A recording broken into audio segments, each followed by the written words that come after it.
ಡೆಲ್ಲಿಗೆ ಹೋಗ್ತಾ ಇದ್ದೀನಿ. ಕ್ಯಾಬಿನೆಟ್ ವಿಚಾರ ಅಲ್ಲ. ನಾನು ಇವತ್ತಿಂದ 30ನೇ ತಾರೀಕುವರೆಗೂ ಕರ್ನಾಟಕದಲ್ಲಿಲ್ಲ. ಅದರಿಂದ 30ನೇ ತಾರೀಕು ನಾನು ಬರ್ತೀನಿ. ಡೆಲ್ಲಿನಲ್ಲಿ ಏನಾದರೂ ವಿಚಾರಗಳು ಬೆಳವಣಿಗೆಗಳಿದ್ದರೆ ಅಲ್ಲಿ ನಿಮ್ಮ ಸ್ನೇಹಿತರಿದ್ದಾರೆ, ಅವರಲ್ಲಿ ಮಾತಾಡ್ತೀನಿ. ಯಾಕಂದರೆ ನಾನು ಇವತ್ತು ಯಾವುದೋ ಖಾಸಗಿ ವಿಚಾರದಲ್ಲಿ ಹೋಗ್ತಾ ಇರೋದು. ಅಲ್ಲಿ ಡೆಲ್ಲಿಗೆ ಹೋದ್ಮೇಲೆ ಏನು ಬೆಳವಣಿಗೆ ಅದನ್ನು ನೋಡಿ ನಾನು ತಿಳಿಸ್ತೀನಿ. ನಾನು ಸಹ ಸಿದ್ದರಾಮಯ್ಯ ಜೊತೆಗೆ ಹೋಗ್ತಾ ಇದ್ದೀನಿ. ಶಿವಕುಮಾರ್ ಅವರು ಎಂಪಿಗಳ ಸಭೆ ಕರೆದಾರೆ. ಅವರು ಈಗಾಗಲೇ 10 ಗಂಟೆ ಫ್ಲೈಟಲ್ಲಿ ಹೋಗಿದ್ದಾರೆ. ನಾನು ಈಗ ಹೊರಟಿದ್ದೀನಿ.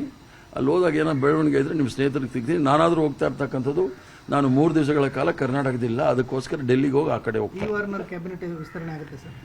ಎಲ್ಲ ನಿರೀಕ್ಷೆ ಮಾಡ್ತಾ ಇದ್ದೀವಿ. ಹೈಕಮಾಂಡ್ ತೀರ್ಮಾನ ತೆಗೆದುಕೊಳ್ಬಹುದು ಅನ್ನೋ ಭರವಸೆ ಇದೆ. ಹೆಚ್ಚುವರಿ ಡಿಸಿಎಂ ಸೃಷ್ಟಿಯಾಗುತ್ತೆ ಅನ್ನೋ ರೀತಿಯಲ್ಲಿ ಚರ್ಚೆ ಇದೆ ಸರ್. ಅದೆಲ್ಲ ಊಹಾಪೋಹಗಳು. ಮತ್ತೆ ಅದಕ್ಕೇನಂತೀರ, ಅವರು ಬಲ್ಲ ಮೂಲಗಳಿಂದ ಅಂತ ಹೇಳಿದ್ದಾರೆ.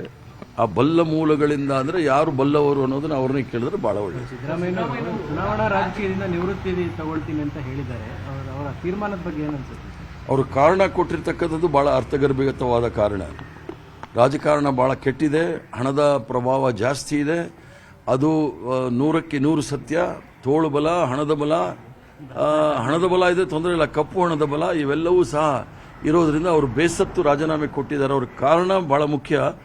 ಮತ್ತೆ ರಾಜಕೀಯ ನಿವೃತ್ತಿ, ಇದು ಸಕ್ರಿಯ ರಾಜಕಾರಣ ಅಂದರೆ ವಿಧಾನಮಂಡಲ ರಾಜಕೀಯದಲ್ಲಿಂದ ನಿವೃತ್ತಿ ಹೊಂದಿರತಕ್ಕಂಥದ್ದು, ಚುನಾವಣಾ ರಾಜಕೀಯದಿಂದ ನಿವೃತ್ತಿ ಹೊಂದಿರತಕ್ಕಂಥ ಹೇಳಿರೋದು.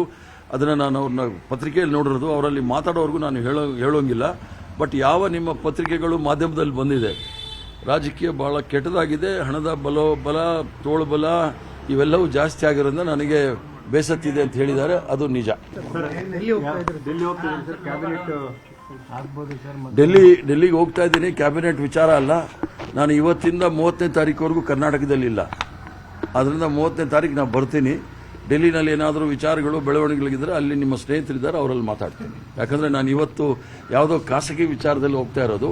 ಅಲ್ಲಿ ಡೆಲ್ಲಿಗೆ ಹೋದ್ಮೇಲೆ ಏನು ಬೆಳವಣಿಗೆ ಅದನ್ನು ನೋಡಿ ನಾನು ತಿಳಿಸ್ತೀನಿ. ನಾನು ಸಹ ಸಿದ್ದರಾಮಯ್ಯ ಜೊತೆಗೆ ಹೋಗ್ತಾ ಇದ್ದೀನಿ. ಶಿವಕುಮಾರ್ ಅವರು ಎಂಪಿಗಳ ಸಭೆ ಕರೆದಾರೆ. ಅವರು ಈಗಾಗಲೇ 10 ಗಂಟೆ ಫ್ಲೈಟಲ್ಲಿ ಹೋಗಿದ್ದಾರೆ. ನಾನು ಈಗ ಹೊರಟಿದ್ದೀನಿ. ಅಲ್ಲಿ ಹೋದಾಗ ಏನೋ ಬೆಳವಣಿಗೆ ಇದ್ರೆ ನಿಮ್ಮ ಸ್ನೇಹಿತರಿಗೆ ಸಿಗ್ತೀನಿ. ನಾನಾದರೂ ಹೋಗ್ತಾ ಇರ್ತಕ್ಕಂಥದ್ದು ನಾನು 3 ದಿವಸಗಳ ಕಾಲ ಕರ್ನಾಟಕದಿಲ್ಲ. ಅದಕ್ಕೋಸ್ಕರ ಡೆಲ್ಲಿಗೆ ಹೋಗಿ ಆ ಕಡೆ ಹೋಗ್ತೀನಿ. ಎಲ್ಲ ನಿರೀಕ್ಷೆ ಮಾಡ್ತಾ ಇದ್ದೀವಿ. ಹೈಕಮಾಂಡ್ ತೀರ್ಮಾನ ತೆಗೆದುಕೊಳ್ಬಹುದು ಅನ್ನೋ ಭರವಸೆ ಇದೆ. ಹೆಚ್ಚುವರಿ ಡಿಸಿಎಂ ಸೃಷ್ಟಿಯಾಗುತ್ತೆ ಅನ್ನೋ ರೀತಿಯಲ್ಲಿ ಚರ್ಚೆ ಇದೆ ಸರ್. ಅದೆಲ್ಲ ಊಹಾಪೋಹಗಳು. ಮತ್ತೆ ಅದಕ್ಕೇನಂತೀರ, ಅವರು ಬಲ್ಲ ಮೂಲಗಳಿಂದ ಅಂತ ಹೇಳಿದ್ದಾರೆ. ಆ ಬಲ್ಲ ಮೂಲಗಳಿಂದ ಅಂದ್ರೆ ಯಾರು ಬಲ್ಲವರು ಅನ್ನೋದನ್ನ ಅವ್ರನ್ನ ಕೇಳಿದ್ರೆ ಬಹಳ ಒಳ್ಳೆಯದು. ಸಿದ್ದರಾಮಯ್ಯ ಚುನಾವಣಾ ರಾಜಕೀಯದಿಂದ ನಿವೃತ್ತಿ ತಗೊಳ್ತೀನಿ ಅಂತ ಹೇಳಿದ್ದಾರೆ. ಅವರ ತೀರ್ಮಾನದ ಬಗ್ಗೆ ಏನನ್ಸುತ್ತೆ? ಅವರು ಕಾರಣ ಕೊಟ್ಟಿರ್ತಕ್ಕಂಥದ್ದು ಬಹಳ ಅರ್ಥಗರ್ಭಿತವಾದ ಕಾರಣ. ರಾಜಕಾರಣ ಬಹಳ ಕೆಟ್ಟಿದೆ, ಹಣದ ಪ್ರಭಾವ ಜಾಸ್ತಿ ಇದೆ. ಅದು 100ಕ್ಕೆ 100 ಸತ್ಯ. ತೋಳುಬಲ, ಹಣದ ಬಲ ಇದೆ, ತೊಂದರೆ ಇಲ್ಲ. ಕಪ್ಪು ಹಣದ ಬಲ ಇವೆಲ್ಲವೂ ಸಹ ಇರೋದ್ರಿಂದ ಅವರು ಬೇಸತ್ತು ರಾಜೀನಾಮೆ ಕೊಟ್ಟಿದ್ದಾರೆ. ಅವ್ರ ಕಾರಣ ಬಹಳ ಮುಖ್ಯ. ಮತ್ತೆ ರಾಜಕೀಯ ನಿವೃತ್ತಿ, ಇದು ಸಕ್ರಿಯ ರಾಜಕಾರಣ ಅಂದರೆ ವಿಧಾನಮಂಡಲ ರಾಜಕೀಯದಲ್ಲಿಂದ ನಿವೃತ್ತಿ ಹೊಂದಿರತಕ್ಕಂಥದ್ದು, ಚುನಾವಣಾ ರಾಜಕೀಯದಿಂದ ನಿವೃತ್ತಿ ಹೊಂದಿರತಕ್ಕಂಥ ಹೇಳಿರೋದು.